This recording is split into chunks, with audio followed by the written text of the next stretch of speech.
Salam sejahtera bagi kita semua. Perkenalkan, nama saya Gilbert Exodio Torup, Pendidikan Akuntansi C, Universitas Negeri Medan, yang akan memaparkan sebagian materi tentang perkembangan progresif dan perkembangan berkesinambungan.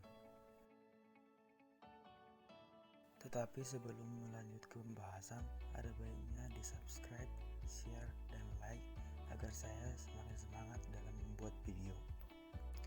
Kita lanjut ke pembahasan. Apa yang dimaksud dengan perkembangan?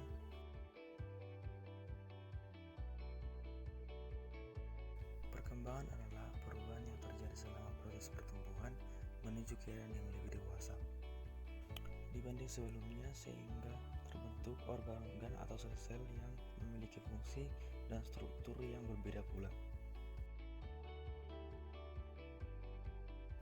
Perkembangan progresif terjadi ketika pertama, adanya peningkatan kualitas diri, di mana setiap individu meningkatkan kualitas dirinya untuk membangun sebuah pribadi yang kuat berdasarkan kemampuan yang dia miliki.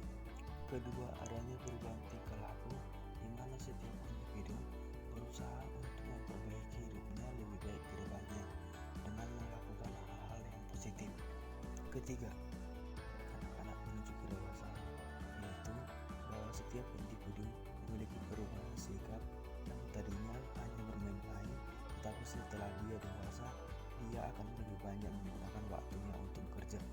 Yang keempat adalah adanya perubahan cara pikir yang mendalam, di mana setelah dia dewasa, dia akan lebih suka untuk memecahkan hal-hal yang lebih rumit.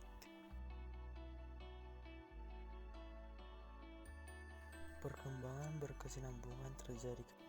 Pertama, adanya perubahan yang terjadi secara terus-menerus, di mana setiap individu akan mengalami perubahan sesuai dengan urutan perkembangan.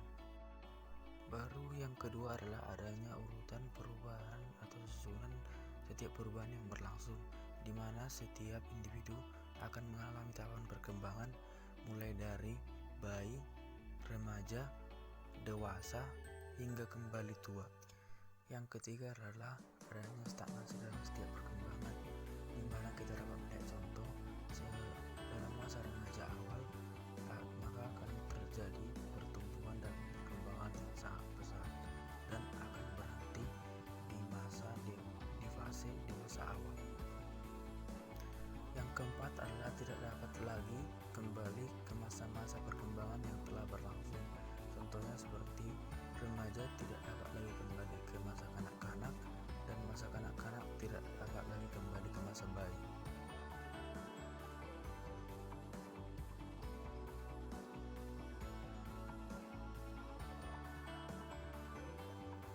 Apa saja faktor-faktor yang mempengaruhi pertumbuhan fisik pada individu?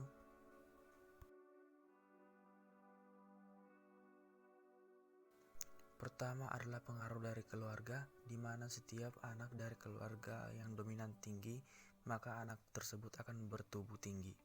Yang kedua adalah gizi, di mana gizi dapat berkontribusi dalam pertumbuhan dan perkembangan yang terjadi dalam individu. Yang ketiga adalah gangguan emosional, di mana gangguan tersebut akan menguras otaknya untuk berpikir. Pengaruh yang keempat yaitu jenis kelamin. Dan yang kelima adalah status ekonomi, di mana dibutuhkan setiap pemenuhan kebutuhan dengan ekonomi yang mencukupi. Baru yang keenam adalah kesehatan, di mana dalam tubuh yang sehat, pertumbuhan dan perkembangan yang terjadi akan semakin baik. Dan yang ketujuh adalah pengaruh bentuk tubuh.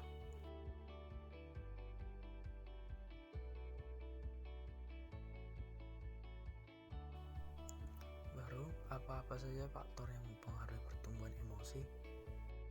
Yang pertama adalah usia, di mana semakin tua usia seseorang, maka pengendalian emosinya akan berkurang, sehingga emosinya tidak terkendali.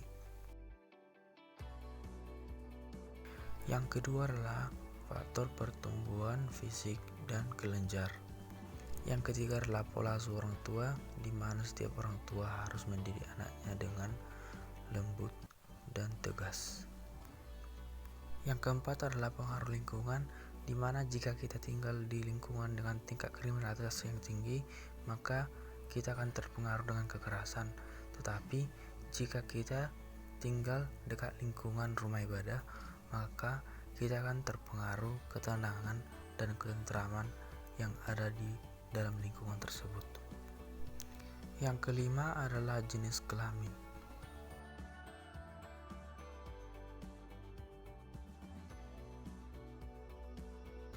Apa-apa saja faktor-faktor yang mempengaruhi perkembangan bahasa pada anak?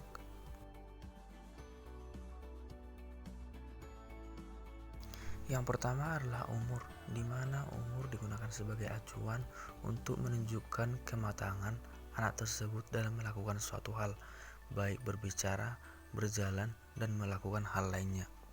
Yang kedua adalah kondisi lingkungan, yaitu berbicara tentang rangsangan atau stimulasi yang diberikan kepada anak, di mana anak yang ada di kota akan lebih mudah mengetahui atau mengembangkan bahasanya daripada anak yang ada di kampung atau di pedalaman.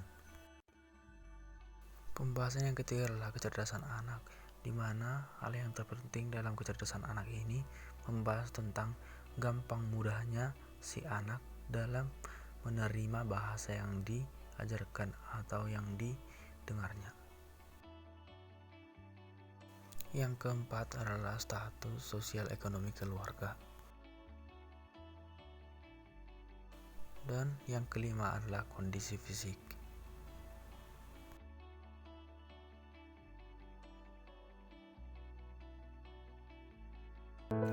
Pertumbuhan yang saya alami adalah bertambahnya volume dan tinggi, mengalami masa pubertas seperti tumbuhnya jakun, suara membesar, dan tumbuhnya bulu-bulu halus, dada melebar, dan mimpi basah. Sedangkan perkembangan yang saya alami adalah hilangnya sifat kekanak-kanakan dan munculnya sifat kedewasaan, mulai berpikir rasional dan memiliki rasa tanggung jawab yang tinggi. Sampai di sini pemaparan saya tentang pertumbuhan dan perkembangan. Jika ada kata-kata yang salah atau bahasa, mohon dimaafkan. Terima kasih.